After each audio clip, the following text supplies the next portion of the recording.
Yay, you back here. I'm actually here to give you good news, guys. Good news. So many people have reached out to me and asked, Fatima, how can I relocate to Scotland? How can I get to UK without, coming on? Because my previous video was on student visa. So some people thought, okay, they don't want to come in through the student visa route, which is fair enough. Like, I understand.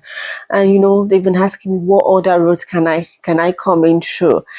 So guys, this is good news for you. This is good news. So my returning subscribers, thank you for coming here again. Thank you for coming to see this video. And if you're new here, I'm Fatima and I live in Scotland. I've been in Scotland for about 12 years with my family. And I'm just going to be sharing all the things you need to know, if you intend to travel or maybe you just want to come visiting. Yeah, fine. Let me tell you all the gist, but let's get back to today's gist. But before I go on, don't forget to click the subscribe button so you can always see the the up-to-date information about living in UK, living in Scotland, or anything, be it anything. And don't forget to give me a thumbs up if you really like this video. Share with your friends, share with your neighbors, okay? So let's get back into it. So sometimes in December 2021, UK Home Office, in order to reduce the pressure of the present health system in UK due to the pandemic, which is COVID, and Brexit. I'm sure it's no longer news that you guys know by now that UK is no longer under EU. So because of that, there's a huge pressure on the healthcare system. So as a result of these, UK decided, or UK Home Office decided to add the health and care worker visa onto the skilled workers. So guys, now we want to talk about the criteria that will make you get on this visa road, okay? Yeah. The very first thing you want to do is you want to ask yourself, is this job for me? Is it really what I want to do, or is it what I'm passionate about? I've done this job before, so I would say it's a very good job because it takes a lot of patience, it takes a lot of endurance, and you're able to show compassion, okay? So the first thing is you want to ask yourself, is this job really what I want to do? And sincerely, it would be good if you have a bit of caring experience. So you don't necessarily have to be a nurse or a doctor or a pharmacist to get on this route. I'm talking about, say, you've worked in a home of in an elderly home before. Maybe you just going on maybe you've gone on volunteering job to visit the elderly ones, share time with them, read stories with them, or play games with them. This is the job for you. So number one thing is you're checking yourself. No, this is really what you want, okay? If you're very convinced that this is what you want, then why not? Go for it. And the fantastic thing about this job is you don't need a higher qualification. You don't need BSc, you don't need MSc to get on this job. UK said that you need an RQF, which is Regulated Qualification Framework, level 3. If you don't know what that means, don't worry. It's just equivalent to your A-level or SSC. So that means if you're just a high school graduate, you're fine for this job. Okay? So the next thing you're going to do is you want to go online and search for this job. These jobs are called tier 2 sponsorship jobs. So when you go online, say you go on Google, you type in care work tier 2 sponsorship, things like that. I'm going to be putting some words or some keywords into my description section so that it will be easier for you to have an idea of what you can type into the search engine or into Google to get all these things. So you try looking for those jobs and just keep applying. See guys, if I were you, I will apply for minimum of 100 jobs. I'm saying minimum of 100. So I'll make you feel bad. So just keep applying. And obviously, if you want to apply for this job, what do you need to apply? You need your CV. So make sure your CV is up to date. Make sure you check how to like prepare a proper CV. Go online. Everything is online. Go online and search how to prepare CV. There are so many templates. You don't have to copy the template word for word, but I mean, adjust it to suit your own situation, your own skills, your own role, and things like that. So do that. Apply for these jobs. So eventually, I know you will get it. You will get it. You can imagine if you're applying for like 100 jobs, you definitely get 1 or 2 or 3 or 4 or 5. You know, guys, you can do it. So don't even give up. If I were you, I would tell myself, I'm going to be applying for minimum of 10 jobs a day. So guys, do it.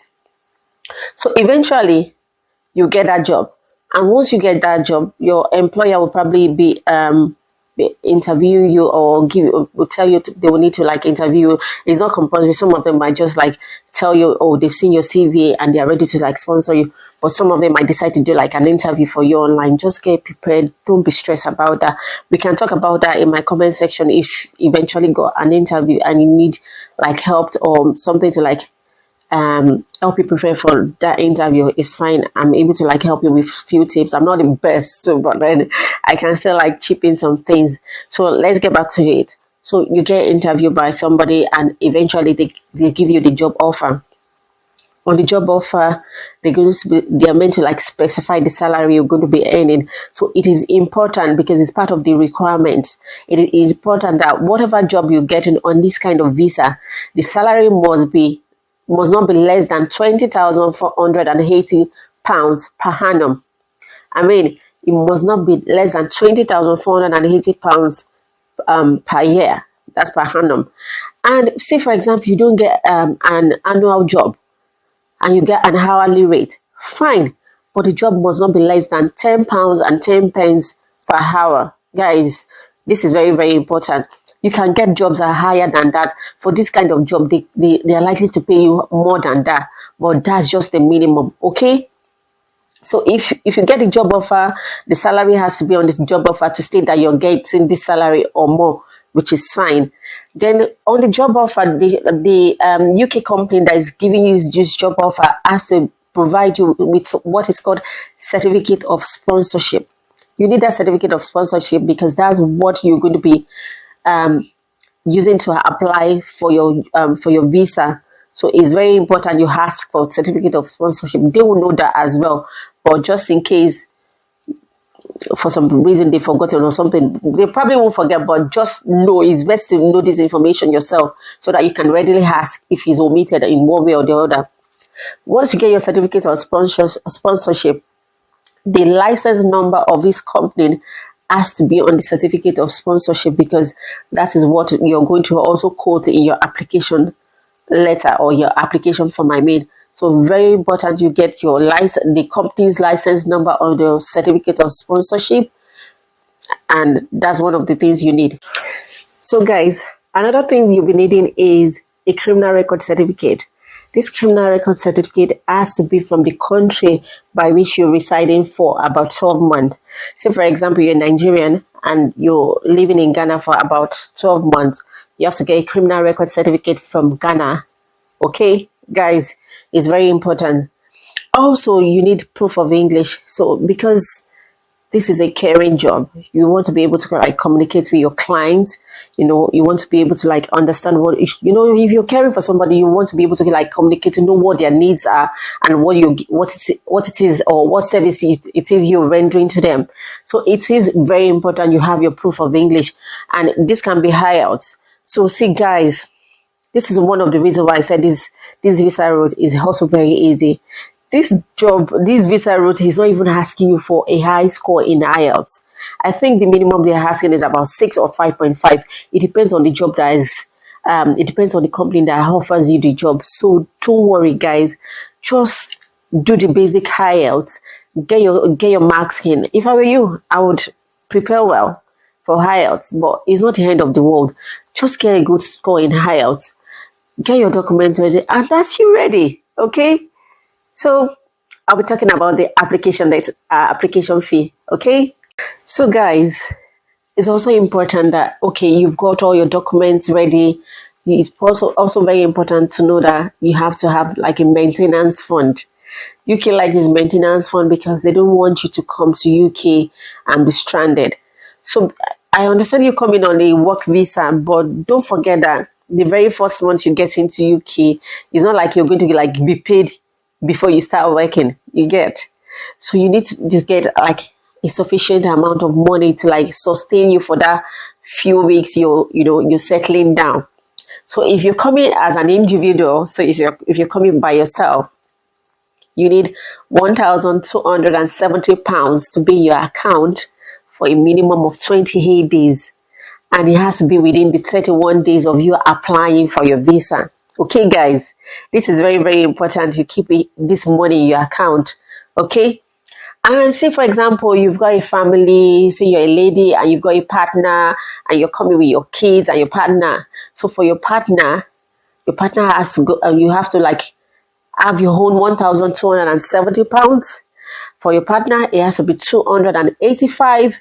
For your first child, it has to be 315, and the next child, it has to be £200.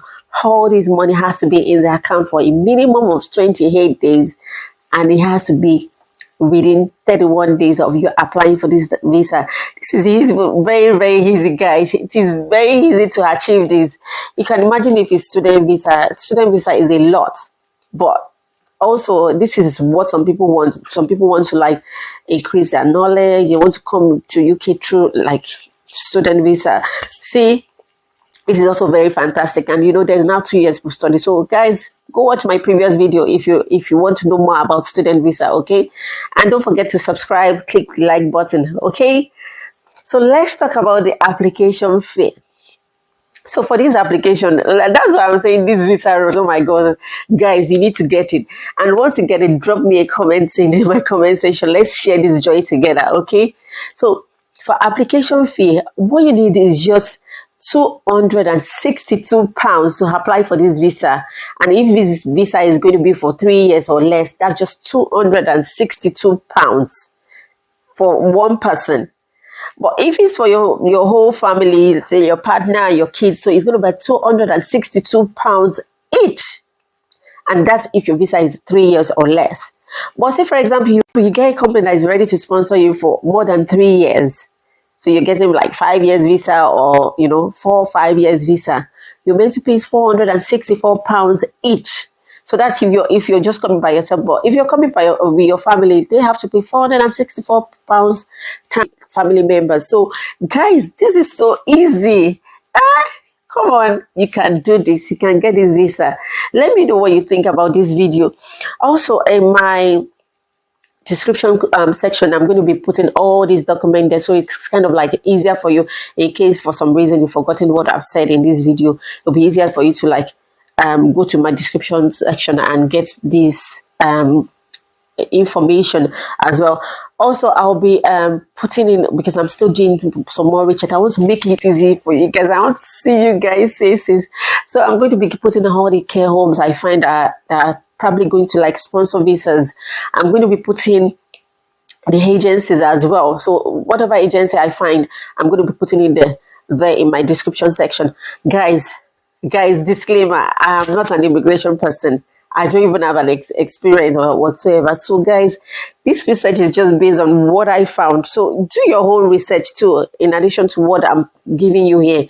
Get more information. You might end up getting up-to-date information than what I'm giving you now. Don't forget, they keep updating this information. So guys, just research more. If you have any questions in mind, ask me and I'm ready to like provide you. Okay guys, don't forget, I'm going to be putting in all the documents in my description sections, and I'm going to be helping you as much as I can. And I'll be sharing so many things.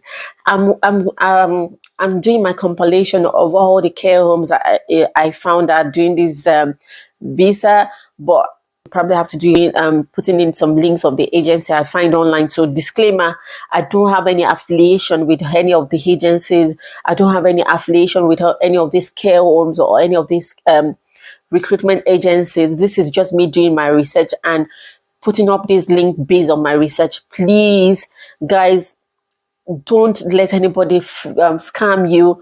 don't pay any money up front. Nobody, if anybody is going to like, if anybody is willing to like sponsor you on this visa, they won't ask you for your money. Okay, guys, play safe. Okay, and let's talk another time. Bye for now.